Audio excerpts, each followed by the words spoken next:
Welcome to Folio, an actual play podcast about solo and epistolary TTRPGs. I'm your host, Satah, and I'm showcasing multiple possible experiences of self-paced games by inviting guests to play them alongside me so I can compile our stories together.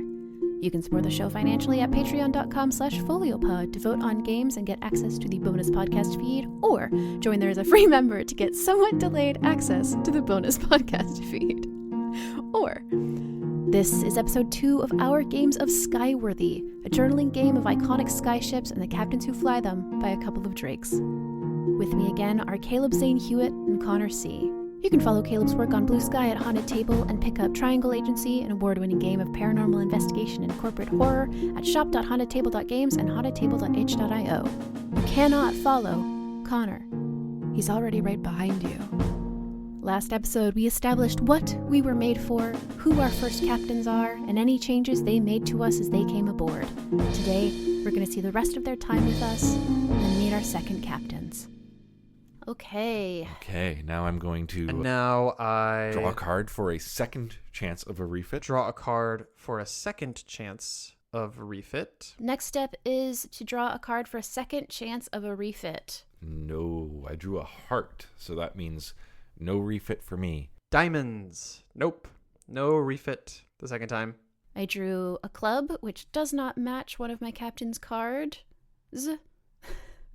So, no refit. We're good to go. We're all set.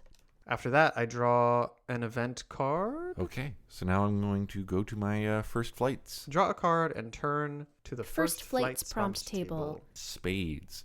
So this is a harrowing flight. Uh-oh, more harrowing flights.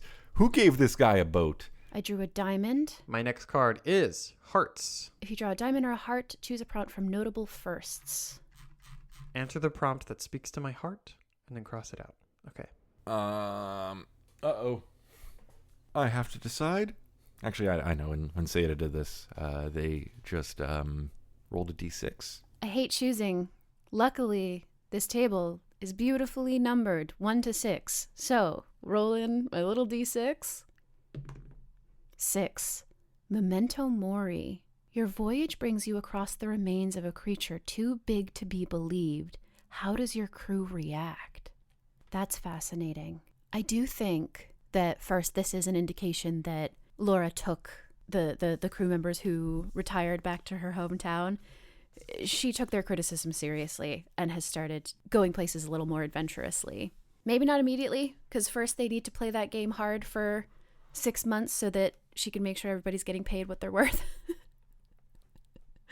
Sorry to the hometown people who clearly weren't. Whatever. It is what it is. But then, yeah, they start exploring it more again. And we're in the sky. This, I think, is a creature that is legendary amongst sailors for destroying ships. This is one of the reasons that a skyship is safer than a ship in the water, because this is just this giant. God, I was like, I don't know that I want to do, Kraken. And then I was like, what are other big fucked up creatures? And then I was like, the sea they've already done all the fucked up stuff, just like nature. I can't be more creative than the actual ocean. But I think it's pulling, of course, on one of my favorite fucked up sea creatures, which is the anglerfish. The idea of this giant anglerfish that, has a light that is big enough to look like a lighthouse.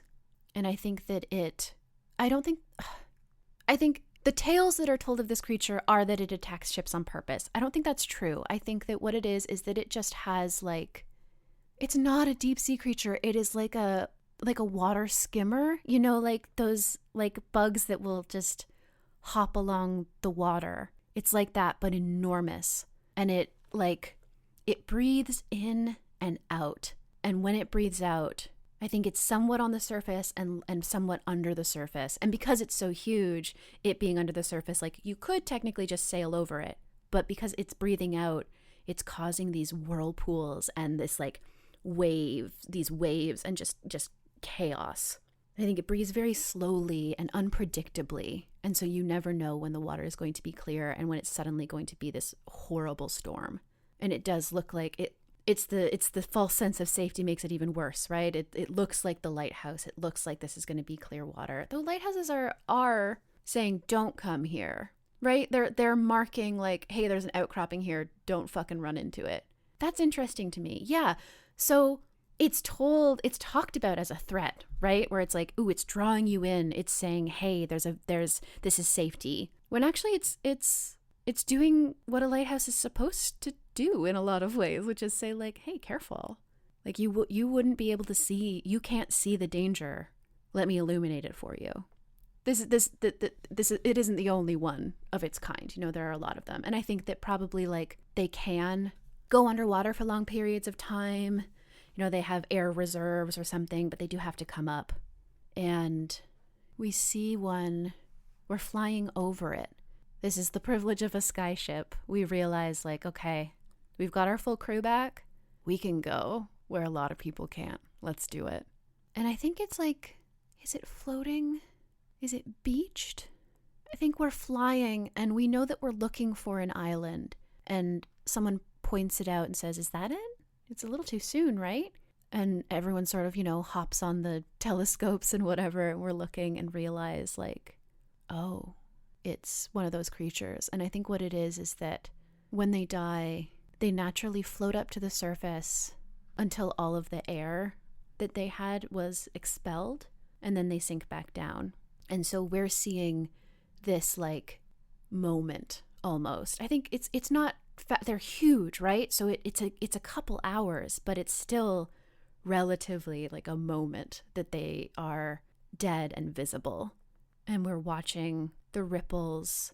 The water is churning. I wish you could see my silly little witch hands like wiggling my fingers as I'm describing the water churning.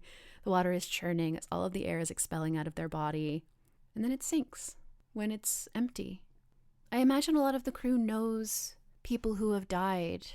And I wonder if one of the things here is that there's been no study done on it, because how could there be yet? And so it's the running theory is that these things cause the tumultuous water on purpose. They're like flapping or flailing or doing something on purpose to attack these ships, right? To make the water unbearable. But this creature is so clearly dead. And the water is still churning. And this is the first thing of like, oh, is this just like a physiological thing that they can't control? And I think for some people on the crew, that's comforting. And for some, it's deeply disturbing. Because like, oh, what? It's just random? It's like any storm? Yeah. And I think one of the things that's really interesting to me as playing the ship basically is that like, every single person on the crew at some point privately expresses gratitude for me. It starts like when they get a view of this creature, of the remains of this creature, a couple of them like squeeze their hands on the walls, on the deck of the ship. They're like on the railings, squeeze, because they're thinking, oh God, if we were in a regular ship, we'd be down there. I'm so glad we're not. And that idea sort of occurs to everybody over the course of the next 10 hours. I get a lot of hands pressed against my bulkheads, and someone starts a song that they haven't sung in a while that's about, you know, just a big crew work song about the superiority of flight. It's boastful on purpose. It's like a work song that's meant to often be sung in docks to make fun of everyone around you who has to travel by land or water rather than by sky, and to flex and show off how cool you are. And they haven't sung it in a while because whatever, they're busy. They don't want to. Their focus isn't on jostling other crews. But in this moment, after all of that, as they're all realizing how lucky they are, they sing it while they're working, and it's nice. Heart. Notable firsts, discoveries, marvels, and wonders. Word spreads and fame grows. Tales of your voyages circulate. Your name and your captains grow famous. What spurs your sudden popularity?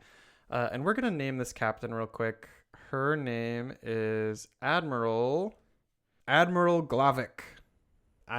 Can you tell that when I'm making names, I just start writing letters in my journal? until a sound pops out. That's how we got Kolma, and that is how we got Glavik.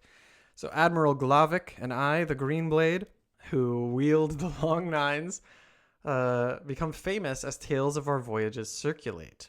I think we're famous for a bunch of reasons. One of those reasons is if you see us, you can guess that the Emperor's on it. And it's like, maybe he's almost never on it. Maybe he's never actually been on the ship.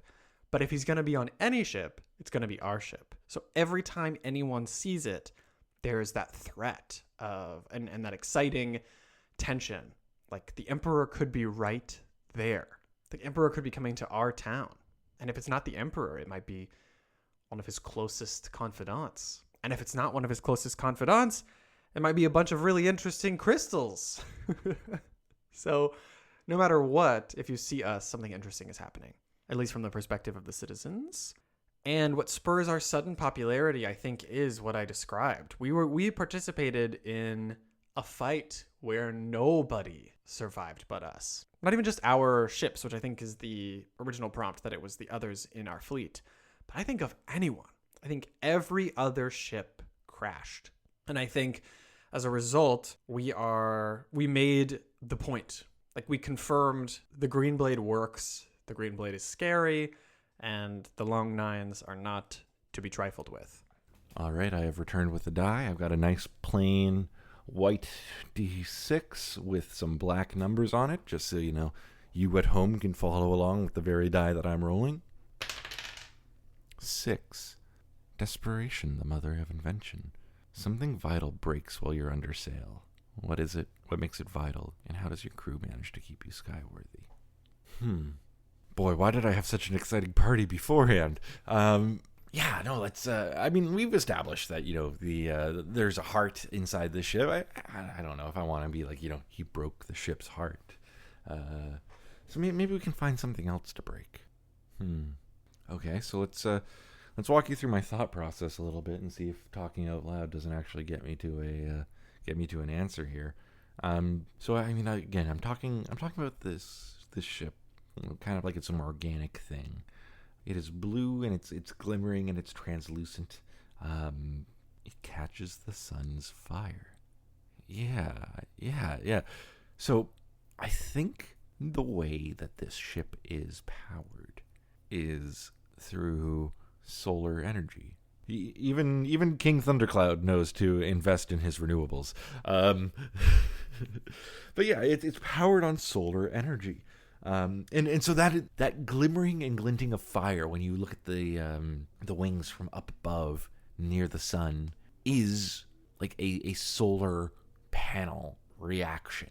That glimmering is not only just like the light of the sun dancing upon its jeweled surface, but it's also like little pulses of energy that fly down through the wings into the core of the ship, into the heart, into the very like the stomach of the King Sapphire to be stored and used for night flights, and in this way the ship itself is also very quiet. There's no big combustion engine or anything inside of it that drives it. Oh, I love discovering more about this ship as I have to talk about it. I think this is a very cool aspect of it. I like being flexible with this, and it's quite cool. So yeah, it draws in electricity, and so the wings naturally have to have some kind of heat shielding. So actually, no, I feel like a fire is too immediate a threat. I feel like this is an insidious threat, you know, something that's a little bit more subtle. I think it's a 2-part break here. I think the wings stop collecting energy, and the gauge. The gauge that the fuel gauge, the gauge that tells the pilot how much juice is left in the boat is broken because the ship got hit by lightning a while ago, because the prince is not the greatest at planning it for the future. So I think it is. They are high over the ocean, right? And I feel like this. I don't know why when I think of sky ship worlds, there's a lot of archipelagos. Is that how you pronounce that? Archipelagos. Anyway, I imagine a lot of island continents and stuff, right? Like small land masses. Very seldom, I see like them flying over big oceans, or even oceans where like the sea itself seems to fall, an oceanic waterfall as the water plunges into the core of the planet. Right? Is it even a spherical planet? I don't know. I don't know. Maybe I'll get a prompt that forces me to answer that. But today is not that day. So they're flying high over the ocean. They're far away from any port. So something vital breaks. The ship runs out of power. And how does your crew manage to keep you skyworthy? So here's the thing. I've already established that the pilot knows how to kind of handle the ship when it's in spinning out, right? When it's losing control. So I feel like the pilot is laid up right now. I think they're sick. And they're very ill. Not like anything life-threatening, but when your tummy hurt so much you can't fly plane, that can happen and not be life-threatening. And so it is the prince that is on the bridge when this happens.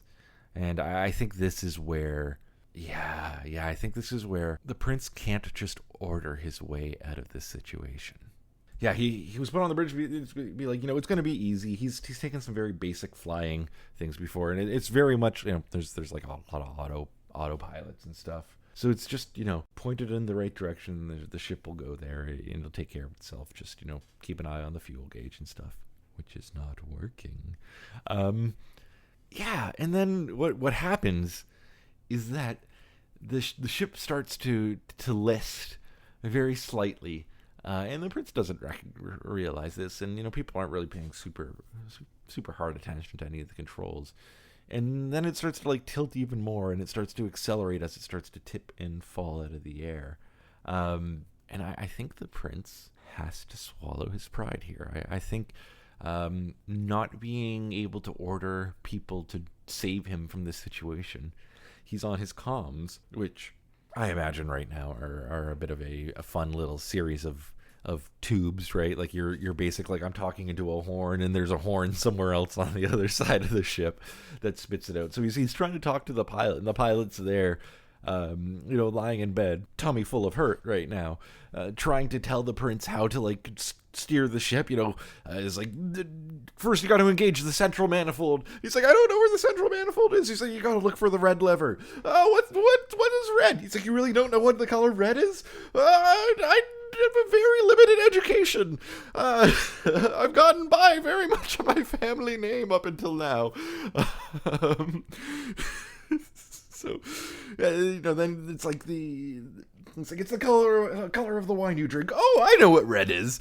And so he pulls the lever and engages that central manifold. And he's like, okay, now you're gonna need to disengage the power, the engine clutch, or not the engine clutch, like the mechanic. What is it? Like the servos? The servos. There's servos on this. Yeah, you got to disengage the servos for the wings of the planes in order to enable manual control. And he's like, what's a servo? And he says, I don't know, but we have them. And so it's a lot of the prince learning to listen to somebody that he's kind of seen as lesser for the first time. And it is a moment of panic. And, it doesn't open his eyes immediately because he is very slow to learn, but it does have him, he is able to eventually keep the ship skyworthy, right? He is able to engage the glide and coast for a decent amount of time while the rest of the crew is able to do repairs to reconnect the disengaged power couplings and gather enough power to keep the ship aloft and floating. And I don't think he necessarily acknowledges that it is him having listened to somebody else, but rather it's him starting to feel a sense of control, right? I don't think he's fully recognized that in having so much monarchistic control by virtue of being royalty, right? That he's never really experienced true control, right? And by true control, like the same sense that we are able to step out the door and go to the store. We choose to go there, and so much of his life has been dictated for him. You know, the expectations that have been laid out for him by virtue of him being royalty. That, yeah, for the first time, he is able to fight and overcome a hardship and feel in control in that way, and to wrest back this. And this is more exciting to him than any eclipse party that he has had thus far. And so it gives him a newfound respect for the pilot, for the crew, for the people who have ferried him just kind of from port to port, from place to place. And he sees and starts to feel an enormous, maybe even envy for them. And he starts taking more active participation in his commission here. You know, what initially started off as a kind of like a hedonistic pleasure craft has slowly turned into, he still parties. Oh yeah, he still parties. But it's not just a yacht, right? At this point, it is truly something that he starts to feel pride in, and he starts to get himself all covered in grease and muck as he starts to want to learn kind of the ins and outs. And he's like, why does this room kind of just open up to a nice scenic view? And the shipwright's like, the thing is, Gloom made it that way, and that's just kind of the way it is. And he starts to kind of learn the natural order of things a little bit more. And so this moment is the catalyst that doesn't only keep the ship skyworthy, but starts to make Prince Thundercloud a little bit skyworthy as well. After an event card, I draw a time passes card. Draw a card as time passes and you find your way into the service of a new captain. Take a moment to reflect. Turn to the time prompt table. If you draw a diamond or a heart, answer a "This Hull Our Home" prompt. I got a diamonds. I've drawn a heart. Okay, I drew a club. If you draw a club or a spade, answer a "The Way of All Things" prompt of your choice. This Hull Our Home. And our home. The crews and captains leave their mark. Okay, you know what that means. Another choose one of 6, which means it's time to roll a d6. Thank you for this idea, Satah. I did appreciate you having solved this problem for me. Let me look at these. Okay, here we go. A 5. Oh, I like this. Okay. Mind yourself, she's particular. Mind yourself, she's particular. What tradition or superstition about you is passed on between crews and captains? What do you think of it?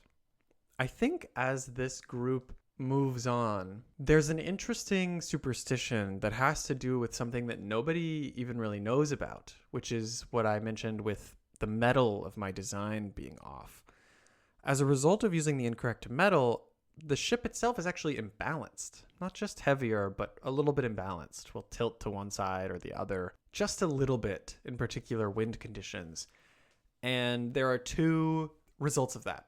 One is that the people who pilot me they have to get used to that, and they often get used to it over time in kind of a gentle way. They understand that they need to shift just a little more to the left, to the right in given circumstances, which makes the people who pilot me seem even more impressive when they get good at it, because no one else can just pick it up. It takes practice. But also that subtle shifting, that rocking back and forth, is occasionally interpreted as a commentary or a criticism on the behavior of the crew. They think that if they say something that bothers me or they behave in a way that I find annoying, you can sense it in the gentle tilt of the ship getting just a little harsher. And I think they pass on things that are annoying to me, like loud noises after a certain time, like negative comments about each other on the deck. I think the captain maybe knows, and the other captains know, that what they're doing is creating superstitions that help, superstitions that boost camaraderie. But some of the crew believes it. And who knows, maybe I am tilting because I'm annoyed. Gosh, see, this is one of the things that really attracted me to this game, was the concept of time passing. And I love the idea of, the ghosts that we leave behind. You need not pass to leave a ghost, right? It's the energy of a place, and like the way that a ship can be like a battery and to be charged by your presence, and then when you leave, given the right stimulation, the ship comes to life a little bit more. So yeah, mind yourself, she's particular. What tradition or superstition about you is passed on between crews and captains? What do I think of it? Makes me want to cry. I'm thinking a little bit about this, and I think, the tradition or superstition that is passed on between crews and captains is that under the light of the full moon, you can still hear the music from the parties that my captain used to throw. The groaning of deck boards as feet dance upon it. The hypnotic, rhythmic pulsing of moonlight in my wings fills all those who stray out onto my deck under the full moonlight, fills them all with a song in their hearts and a desire to dance. And often they give in as they dance with the ghosts who have danced upon me before and leave their own two-step on the great dance chart that is plotted upon my floors. And what do I think of it? Well, I think it's just great. I am filled with music. The way of all things. Roll in a d6. 4. Crew, go on 2 feet. But these are not crew. You have uninvited guests in the form of invasive vermin. What are these critters? What do they want? And how do your crew try to control them? Oh, they're odd mammalian termites that are drawn to this wood. The purple wood, the special homegrown wood that probably the ship is made of as well. This is a new thing to them, and they're very drawn to it. And they want to eat it. That's what they want to do. And how does the crew try to control them? I think that it's about looking for something that they want to eat more. And so there's a lot of, like, they're absolutely getting tossed over the sides of the ship as much as possible, but they keep appearing. And I think it's just kind of a thing where, like, hey, right now, this is an infestation that a lot of ships are dealing with. And unfortunately, they're very drawn to us particularly. So anytime we dock, it's likely that they'll get back in. And we experiment a lot with trying to find something that they're attracted to, that they want to eat more. And then, I don't know. I don't want to... I should have disavowed myself of this prompt or made them sapient in some way, because I'm deeply uncomfortable talking about hurting animals, even goofy little invasive vermin. And so, yeah, the crew tries to find stuff that they want to eat more and get them off the boat. And that's it. That's the whole story. That's as much as we need to see on screen here. And after time passes, we go into the next era. Generally in this game, you do 2 captains per era, except for the final era. But for the pod, we're doing 1, so era 2, coming at you in just a moment. The second era, which is subtitled... This one is subtitled The Fire and the Flood. Before I start drawing cards here, I've just got a little blurb I've put in at the start of this recording, so let's kick it off. And, Satah, you can do it this way, whatever you want. The memory of your first friend is a strange one. Odds are you were a fledgling, just starting to learn what it means to fly, back when the world was unknown and the sky was limitless.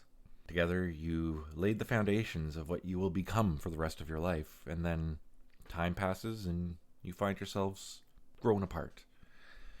Not due to any fracturing or dramatic break, maybe, but due to the growth of time and how its current just erodes and changes your face. There's always a small part of me that hopes that one day it can be like old times and we can fall back into that same old routine and all of our childish worries in our games. Sometime suddenly that door closes forever and you find yourself laid up in a dark hangar for years, waiting for the call to fly again, to chart your own path through the sky.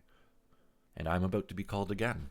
Hello, this is Greenblade, wielder of the long nines, coming to you in the second era. First, gonna draw 2 cards to determine the first captain. I'm drawing 2 cards. I'm going to miss you, Admiral Glavik, and your crew of scoundrels, but maybe I can do better. Pulled 2 clubs, so need to keep drawing till I get a different suit. It is a Jack of Hearts and a 9 of Spades. Nah, the rank doesn't matter, just the suit. Captain number 2, Spades and Hearts. So Spades are swift and Hearts are dauntless. And here in the Captains of the Second Era, I have my second captain. That is the Vengeful Hunter. Hunter. Swift and dauntless. Nice. Ooh, I like that. There's some action in there. I think there's definitely some drama. I'd love a good vengeance. Got a spade. Is there a captain that is a club and a spade? Yes. The Vicious Corsair. Ooh. You now play home to a cadre of desperate pirates, the Corsair chief among them. They are fearsome and have an unlovely reputation. The pirates take care to show no weakness. Oh no, Laura, what happened? The seas rise. And within them the monsters which the hunter prizes. They are savvy. They are savvy, unrelenting, and driven to vengeance by an old wound. Ooh, okay. Ooh, some Captain Ahab vibes here. Okay. Okay. Okay. Draw a card for a chance of refit. Ooh, I drew a club, which I don't believe matches my captain's suit, and so as a result, no refit. Which is fine, you know. Hey, sometimes we change, and sometimes the world changes around us, and that is okay too. Got a heart, so nope. It works for them just fine. Hearts. I got a refit again. I am lucky. What do we have? Electrified hull plating. Yeah, baby. That's so cool. Okay, so I have electrified hull plating. We've already talked about having these like charged up sniper rifles at the front with the long 9s. So we are going to do electrified hull plating, and we're going to consider that to be part of the same system. There was already a built-in system for power, and now the hull is also taking advantage of it. Just for fun, I'm going to say that one of the trade-offs, though, is that when you fire the long 9s, during that 3-second charge up of the long 9s, there's a 3-second gap in the electrified hull. So the electrified hull does a great job repelling all sorts of weaponry and the newly developing energy weapons and shocking people who are attempting to board or climb or hurt the ship. But while the sniper rifle is firing, there is a notable weak zone, a zone without protection. I just want to check how explicitly the game wants me to talk about how this happened. Like why Laura Profunda is no longer the captain, why these pirates are. Like, I'm going to think about it regardless, but I just want to check if there is a specific, like, ruling about it. Nope, not particularly. Okay. How explicit do I want to be? I think the prince moved on and left me alone in a hangar for a bit, and then I don't know how much time has passed, and I'm gonna try not to answer that. I think it's maybe better to let the past be the past, and you know, I am going to be the through line through time. Well, let's do the next step and see what we learn in the prompts, and then go from there. Who pays for the hunter's catch? What do they use the leviathans for? So we've learned something here. By hunter, they mean that we are hunting actual creatures, for real monsters, which I was honestly interpreting the previous passage as monsters in a bit more of a metaphorical sense, but now we're getting leviathans, capital L. I mean, it sounds like off the hop that I don't need to come up with a name for these creatures, is that they are leviathans, capital L leviathans. The seas rise, and within them the monsters with... Oh wait, so am I is it like a sky ship hunting sea monsters? That's kind of cool. The first prompt is, describe the Corsair's favorite hunting grounds and the prizes they seek. Hunting grounds for pirates. Yeah, okay. So, still playing off of the image of that, like, flying above that big creature. The idea that these pirates are in the sky above those creatures, and they attack ships that get caught in those the waves, those cloudless storms, as why not call them? I'm sure they're known. Which I think this has always been true. These pirates have always tried to target, but they usually sort of tried to be on either side of these creatures so that ships that just barely manage to survive and are weak and tired from fighting their way through are much more vulnerable to attack. But now, I think what happened here is that they heard Laura's crew talking about seeing this corpse. And I think that how they heard it was somebody was talking excitedly about what they'd learn about the biology, right? Or their new theory about the biology, that this wasn't a thing that these creatures were doing on purpose. It was just part of how they breathed, their natural functions. And unfortunately, you got to be careful where you talk about stuff in a busy, hectic port town, because the Corsair themselves heard this and immediately realized how incredible it would be to be able to be above those ships and be able to just sweep down and take stuff while they're fighting, while they're trying to maintain control. So we are monster hunting. This boat has been given to a set of monster hunters, and that is really interesting because we just established in the first era that we were like top of the line, did this huge military maneuver. We were made to compete.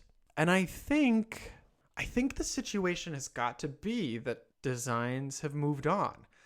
Not so much that they've made like ships that are way better than me, but more that something about what Kolma discovered, something about the way she built ships. She's gone on to build more. And Greenblade was amazing for the time, but she is young. She's continued to grow over the past few years. She's now in her 20s. Let's say there's been a 10-year shift. And in that time, she's designed many ships, many of whom are more specialized with more focused abilities.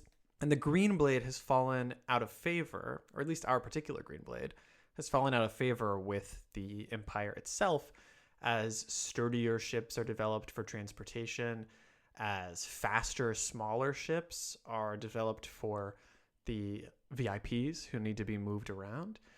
We, while we were at one point the most specialized we could be, are now kind of strangely specialized for targeted sniper rifle combat, and the Empire is still in charge. So eventually we were given as a gift to a captain who was the matriarch of a community who the Empire kind of feared.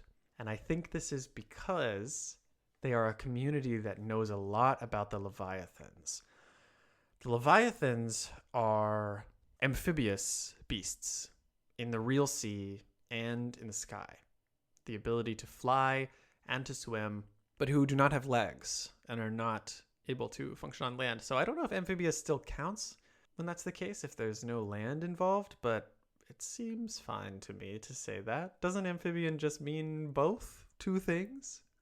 Could you be amphibious if you're just land and sky, though? Probably not. You know what we're going to do? We're going to Google it. Amphibian. I think one thing I want to try and do here is maybe just change the name of the ship a little bit, right? I think it's really, it's that great kind of fun narrative that we're stumbling into here, where, you know, this, again, recalling that the ship is equal parts like art and science, right? And a lot of its pieces were organically grown, or, you know, they were organically designed and then artificially grown. The official name of the ship was the King Sapphire, but I think with each captain, I get a new name, or at least an alternate, or a slightly alteration of the name, right? So I think since this is a hunter ship, I'm going to adopt the name the Stalking Sapphire. Okay, it says it means both kinds of life. Animals in the air and water. Nothing. I'm getting nothing. Okay, all right. They're amphibious is what they are, and that's going to be the end of that.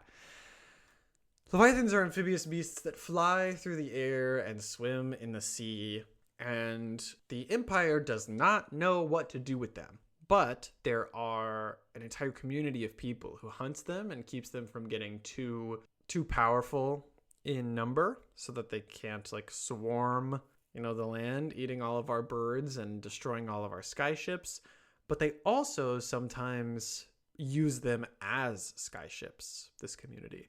So this captain was given the green blade for a couple reasons. One, to hunt the scariest leviathans who need a delicate touch. And two, to protect the empire from other people who might be using these leviathans to attack the empire at some point. The green blade is specifically good because it's a sniper at hitting and causing serious damage to leviathans, whereas it was much harder for me to deal direct damage to other ships now that they've developed things like the electrified hull plating, which do resist the long nines. I love that. Did the Corsair kill Laura, or is she okay? I'm gonna roll a die. Evens, Laura was off the ship or something and is safe. Odds they kill her. Evens. So, I think what it is that most of the crew is off enjoying leave, and Laura is on the ship. It gets boarded by pirates as it's docked. And I think that they basically say, like, hey, you can let us take the ship now, or we can kill you, and then we will wait for your crew to come back, and we'll kill them too. And she is not willing to put her crew in danger like that. And so she just leaves. She just gets off the ship, and the Corsair just takes it. Did any of the crew betray and come with? No. Whole new crew. Let's go with the captain's name, right? Not royalty. Truly just a hunter. I'm going to say Captain Arteria. And, ooh, okay. So, I think shipwrights pay for the hunters for Captain Arteria's catch. The government pays when I kill a major leviathan, when the hunter kills it. And the leviathans are used for, in keeping with the idea that the green blade is often piloted by people who are working for themselves within a much bigger system, I think the vengeful hunter sometimes doesn't kill the leviathans and instead captures them to sell them to the very people that she is supposed to be protecting against. I've referred to these ships as having a heartbeat, as having an engine, right? As being kind of made up of strange organic-looking structures. And so I think it would be, I think it's really cool if it is the hearts of these leviathans that are used to power skyships. Sometimes they're just captured to be sold, and sometimes they are killed and used for parts. Oh my gosh. Okay. All right. The metal that Kolma originally intended for me to be built with that is holding me back, my limiters. Part of what makes it amazing is that it is a metal processed by a leviathan eating sediment. And as it eats that sediment, it converts it into bones. It's unusual for a fish to have bones like this, maybe, or like sharks usually have cartilage, right? But it converts it into bones, these thin bones that are a metal you can't find anywhere else, created from the leviathan's kind of like acidic body and its diet of mineral. And so one of the things that comes from hunting leviathans is every once in a while you hit the mother lode, jackpot, of a leviathan that has lived long enough and eaten enough of the land to have an entire skeleton made of this metal that was supposed to go into my construction. So that's what they're used for. But they're also sometimes food. I think as a ship, I feel conflicted about this, right? Because, when I see another ship in the sky, I feel a sense of freedom. I feel a sense of kinship. When another ship pings on my radar, and I can see its sails billowing in the bright blue sky. But to have to hunt these leviathans to bring more of those into the world, I think it starts having. Can a ship have an existential crisis? I think I am. I think as a boat, the Stalking Sapphire is starting to have is going to have an existential crisis. Starting to wonder. I was brought into this world by an act of eccentric, maybe misguided, but love, right? I was created by Galoom, and I was given my secret name, but I've not realized I have also been born of an act of violence. I think it's hard to try and reconcile these two things, especially to continue to perpetuate that kind of violence, right? The ships that are willing to cross dangerous territory are probably desperate or important.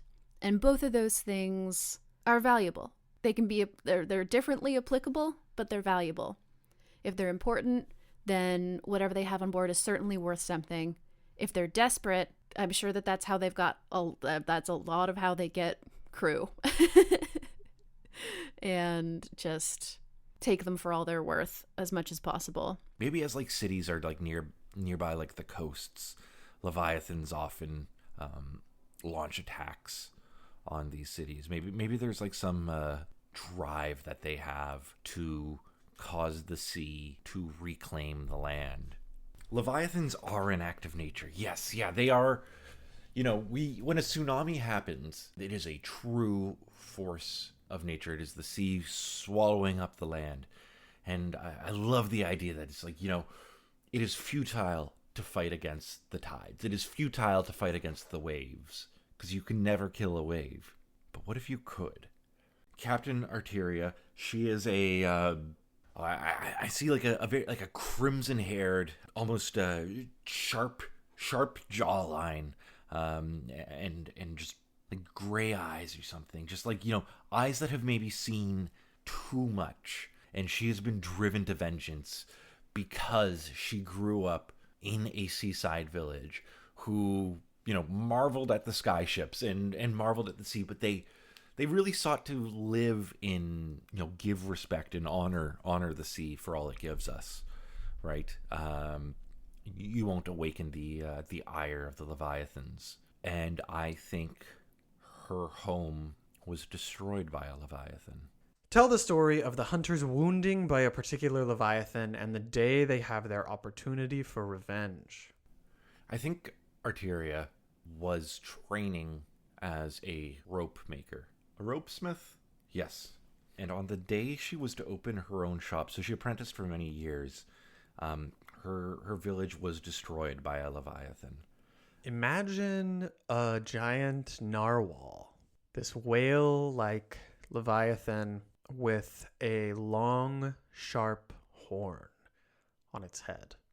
Unlike a narwhal, though, it doesn't have a rounded, smooth body. It has the segmented body of a worm that sort of wriggles through the air. Maybe it's scaly. A scaly worm wriggling into the air with basically a sword on its face, a giant sword, as long as the long nines, if not bigger. And it made a nuisance of itself because its coiling, segmented shape allowed it to, on the water, curl up at the bottom of the ocean in shallow water, below flying sky ships in the air, and like a spring launch itself upwards from underneath the waves when you couldn't even see it, directly into the ships above. I think each Leviathan is different and unique. I think they all have like a similar like internal physiology, but externally they are strange and bizarre and truly alien. This thing seemed to know what it was doing. It knew how to kill these sky ships. It learned how to be a predator against the people of this empire specifically. And the empire was sick of it. They sent us to spend months. It took literally months to find this thing because of the way it attacked. It would leap into the air, spear a ship, let the ship fall, and then escape for a while until it found its way back to pick through the drowned bodies, whatever it didn't eat immediately. So I think this many-eyed, many-limbed creature that looks like a football stadium rising up out of the sea, pulsing with light and making a sound like a tree trunk splitting and popping on its way down to the ground, caused a wave that swept her town out to sea, and it is unknown why this happened, and it's unfair that it had happened. And she didn't know how to cope with it, right? And when she got over feeling sad about it, actually, I don't think she got over it. I think she turned her sadness into anger. I think it was a moment of, I can't be stuck feeling sad all my life, so I am going to use anger to move myself forward. And I think she amassed a small fortune, and purchased me from the hangar. Was the monarchy still around? I don't know. But I was purchased from the hangar, and I was there the day that she had her revenge. Tell the story of the day they got more than they bargained for when they swept down on a likely target. The first thought I had was that this was a honeypot of some kind. A ship that came out on purpose, a ship that can fly, that camouflaged itself as one that couldn't, that came out to attack these pirates. Like, yeah, come and get me, and then we're going to take you down. Do I want it to be that purposeful, or do I really want it to be like, oh, you really just coincidentally fucked with the wrong people? It's a coincidence. It's just a random ship. But a couple of the crew members of this ship used to work on the catching net years ago. I think she's gone out with me a number of times hunting.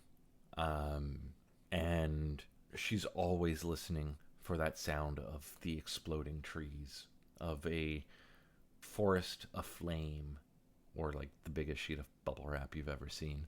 One day, the hunter was wounded by the Leviathan, but it wasn't personally. It wasn't that the spear stabbed straight through the hunter herself.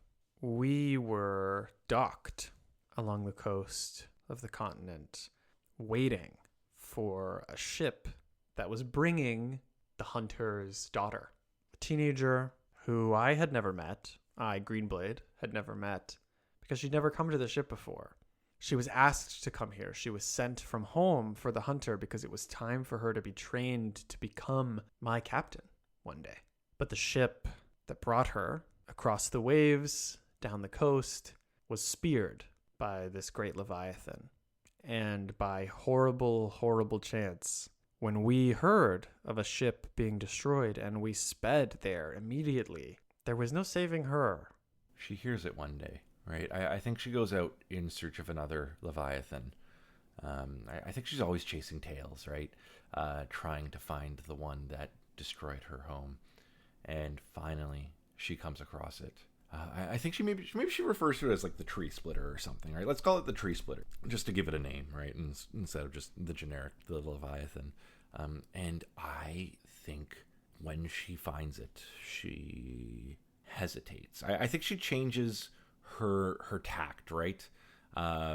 She was very uncompromising with all the other Leviathans. I think whenever she would make a hunt, and whenever she would make her kill, it would be you're not the one I want. This is just business. I'm just doing this. And she would make the kill and then leave. Or make the kill, harvest what she needs from the Leviathan, and then leave. But I think that inability to get answers from what happened to her is what makes her hesitate. Many survived, but the spear of the Leviathan stabbed straight through her.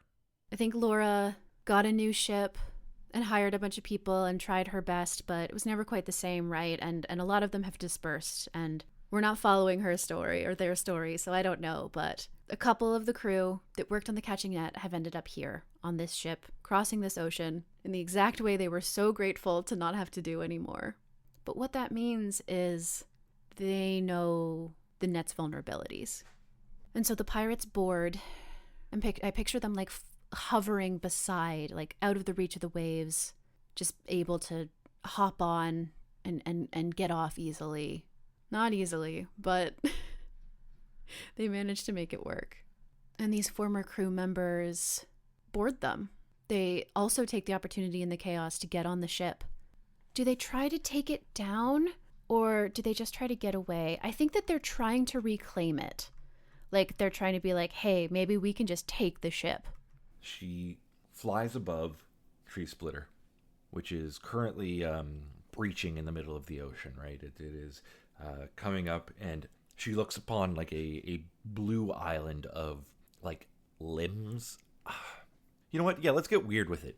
It's like, instead of fur, it looks like it's covered in fur, but instead of like fur itself, it's actually like, hands, like arms, like just forearms and shoulders with hands at the end, and they're all just like grasping and flowing along, and I think that's how it propels itself. It is a million swimming arms, just a nexus of hands, and I think it is like all of them slapping against the water that makes this popping sound. The captain was, of course, devastated, and we had already been commanded to kill this thing. We were about to start that mission, but the hunter became obsessed, made us all work around the clock searching for this creature. And finally, revenge only came because of the hunter's schemes. She didn't warn them, but she baited a trap for the Leviathan. She set up a ship that the Leviathan couldn't resist, a ship full of people, raucous and noisy, like a cruise line, a skyship cruise line that was on a short journey. The captain found them in port and said, "I'm sorry, but by order of the Empire, you can't go along your normal route. You can't follow these safe channels. You have to take a shortcut. The Empire is using this area for something important, and besides, there's a storm." So an entire cruise ship of people were sent into the territory of the Leviathan. I think her need for vengeance is superseded by her need for answers. I think she's very headstrong at this point, and I think she gets the ship hovering, like, again, it's a stealth ship, so maybe totally unnoticed, hovering maybe about 50 feet above the Leviathan's form. And this thing is massive, right? It's nothing but hands as far as the eye can see across the horizon. And I think she takes her the last rope she ever made before she was going to open her own shop. And she uses that to lower herself down onto the ship, or onto the Leviathan.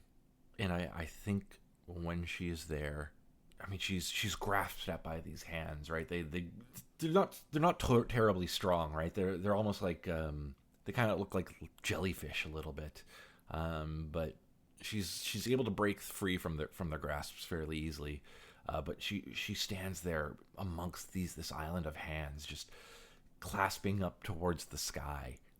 She pulls her saber from its scabbard and wants to so badly plunge this into this beast, knowing, this is not but a splinter on this Leviathan. And she just lets out, like, she digs within herself, and she finds that twisted iron of anger, of grief, right? Of grief manifested into rage. And she screams, her throat tearing from the force of the yell. Her crew up above in the ship stare down and like kind of look at each other, and it's like, do we cut our losses? Like, has Captain just like, gone off the deep end? And she screams long and hard, and she gets everything inside of her out. And the hands stop their clapping. And the sea is quiet. The tree splitter is quiet. She chokes a little bit from the force of screaming. I think it coarsened her throat. Hoarsened her throat? Hoarsened her throat. And she feels heard. I think in the silence of the Leviathan, the stopping of those hands clapping and slapping, she feels acknowledged, right? Like nature itself has heard her grief and given her a moment of silence that she so needs. And I think together, her and the Leviathan mourn for all the lives that have been lost. I don't know how she knew. I don't know when the Leviathan was going to attack, but somehow she felt it. She sensed it. Her time obsessed and studying this creature gave her perfect timing for its attack. And as we watched the cruise ship at a distance, completely still waters, Nothing anywhere, no sign of anything. She demanded the long nines be activated. 3, 2, and in one single instant, as the long nines fired, the Leviathan's coil launched it out of the water straight for the cruise ship. And it was pierced directly through the head in the exact moment it pierced the ship. And at least 200 people plunged to their death that day. She says no more and climbs back up the rope, but not before tying the other end around one of the arms of the Leviathan. Back up on the ship, I think she grabs a tracking device and ties it to the other end of her last rope. She casts it off the side of the ship, and she flies away. From the horn on the Leviathan's head, the metal of my body was finally replaced. And for the first time ever, my construction matched Kolma's designs exactly. And I think she hangs up her sword here. I think she continues to fly, but I don't think she continues to fly to hunt and kill. I think she starts to fly to monitor and document, because she's been heard and she's felt her pain be acknowledged. And while she may never have the answers as to why, she always knows where to go when she needs to look her past in the face. They're trying to see if they can take the ship. They don't, because this is still my captain for the rest of this era. But I think they do manage to take control of it. And then the Corsair themselves sweeps into the engine room or whatever. And they have the classic, very threatening invitation to the crew. Like the Corsair doing like you're clever, you're vicious, you're resourceful, while like flipping a knife in their fingers. And just saying a bunch of stuff about them that comes across as insulting, but then finally is like, do you want to ride with us? Have I misunderstood? Are you doing this out of some sort of loyalty?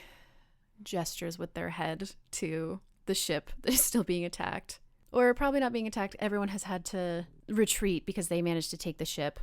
Or no, they're still fighting, but the ship is now far above in the sky. And of course there it says like, is this out of loyalty for transport of gunpowder? Or do you just really like my ship? And the two like crew members look at each other. And I think the Corsair sort of like eyes them and his cards on the table slightly more, goes like, the two of you sure found this place quickly. You sure figured out how to maneuver it quickly. And that hangs in the air like a threat. Like you know too much, I should kill you. And then the Corsair continues after a long silence. That's useful. So I'm going to ask you again. Do you like my ship? She does try to get that answer, and she doesn't try and find that answer in fighting things, right? And trying to destroy her pain. I think she tries to understand it more, and in doing so, understanding the Leviathans better. And the crew members nod slowly. The Corsair goes, okay. If you can maneuver us back down and successfully pick up the rest of my crew, welcome aboard. If you can't, well. And they don't finish the sentence. They leave. And the crew that worked on the catching net under Captain Laura Profunda joins this pirate crew. And it's terrible and better. They are safer. And ultimately, you know, the pirates gotta be loyal to themselves and each other, at least a little bit. So it's better than having to keep finding jobs and being on the water. Okay. So I've answered my captain's prompts. So now I'm going to draw a card for a second chance of a refit. All right, now drawing a card for a second chance of refit. And that's hearts again, which would be electrified hull plating again. So I'm not going to add anything to it, but I think I earned an upgrade. The second hearts is for me getting that medal from the Horn of the Narwhal Beast. It is a spade.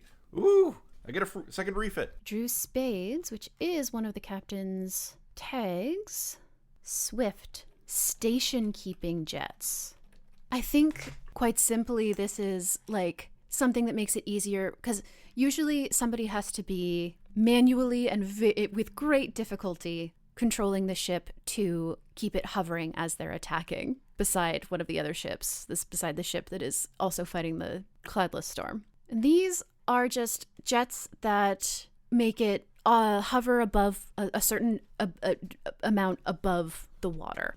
I think somebody still probably has to be at the wheel, especially for if something goes wrong, but this takes a lot of the like manual work out of it.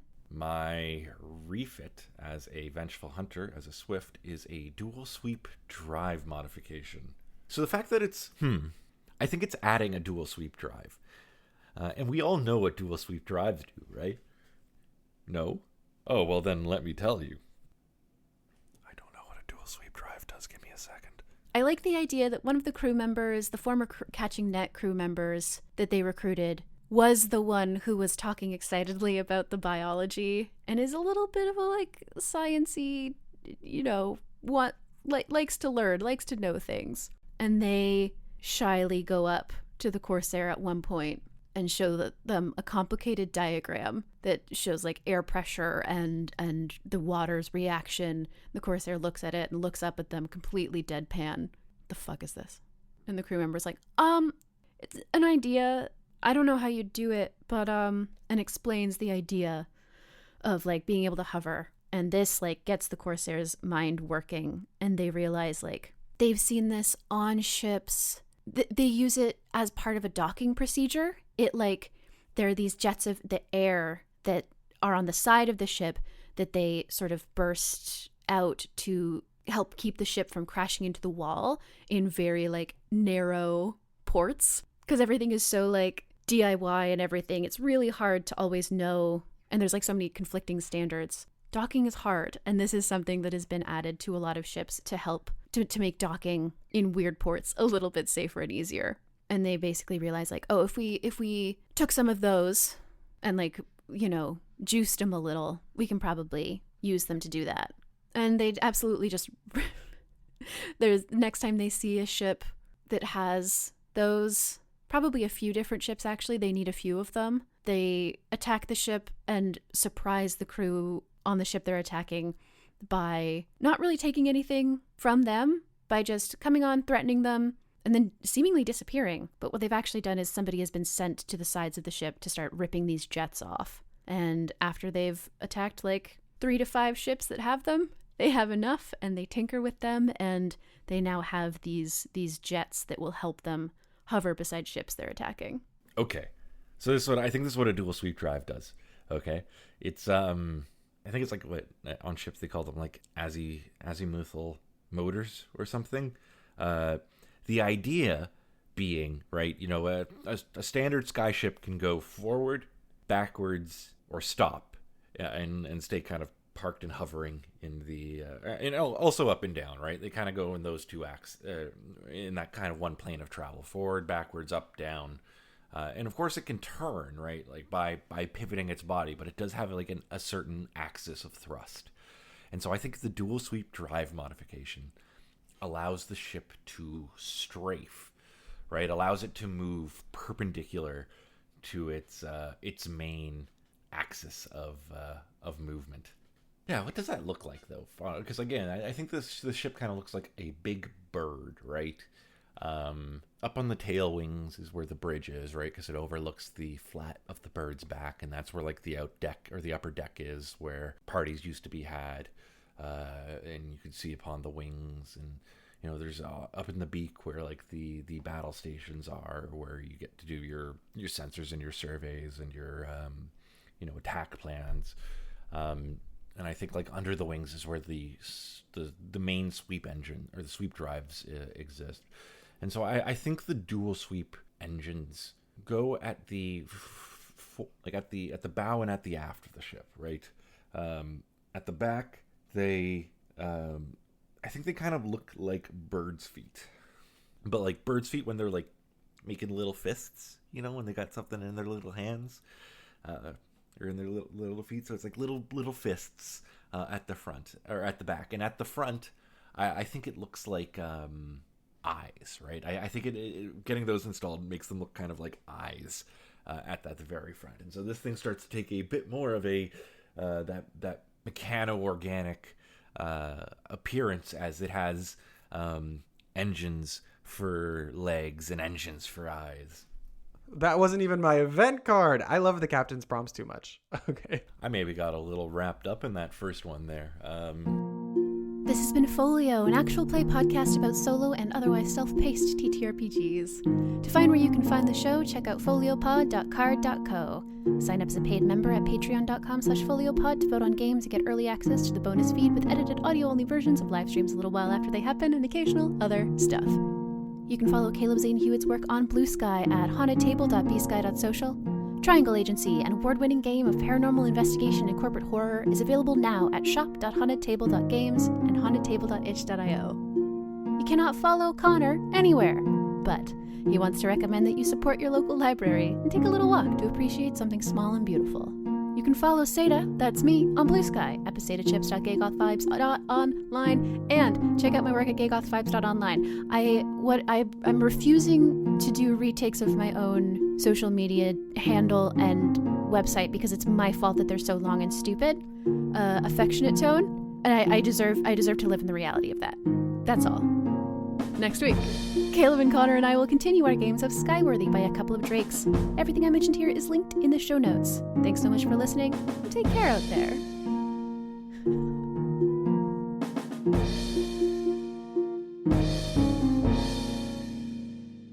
Very funny to have a helicopter dramatically loudly above me right now.